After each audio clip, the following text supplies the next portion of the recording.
قیامت کے دن ہر شخص سے 5 سوالات پوچھے جائیں گے۔ سب سے پہلے آپ نے اپنی زندگی کیسے گزاری اور زندگی میں پھر جوانی کیسے گزاری۔ در جوانی توبہ کردن شوائے پیغمبری، جوانی میں توبہ کرنا اور عبادات کرنا یہ کیا ہے انبیاء علیہ السلام کی سنت ہے، تو اپنے جوانی کو پاکیزہ بناؤ۔ دوسرا سوال کیا ہے؟ اپنی جوانی کیسے گزاری، اور تیسرا سوال مال کیسے کمایا، اور پھر چوتھا کہاں خرچ کیا۔ تو اس لیے ہمیں چاہیے حلال کمائیں، حلال کھائیں اور حلال جگہ پر لگائیں، جائز لگائیں، فضول خرچی سے بچیں۔ اور 5واں سوال کیا ہوگا کہ آپ نے علم پر کیا عمل کیا۔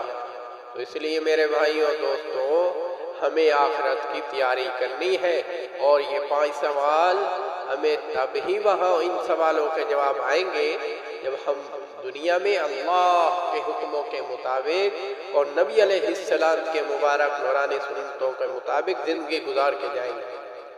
جی ہاں، تو اس لیے یہ دعوت و تبلیغ یہ اس بات کی محنت ہے کہ کس طرح لوگ اللہ کی طرف لوٹ آئیں، دنیا اور دنیا کی لذت کو چھوڑیں اور اپنے اصل مقصد اور اپنے اصل جو ہے مقصد حیات کو، اپنے اصل وظیفے کو پہچانیں۔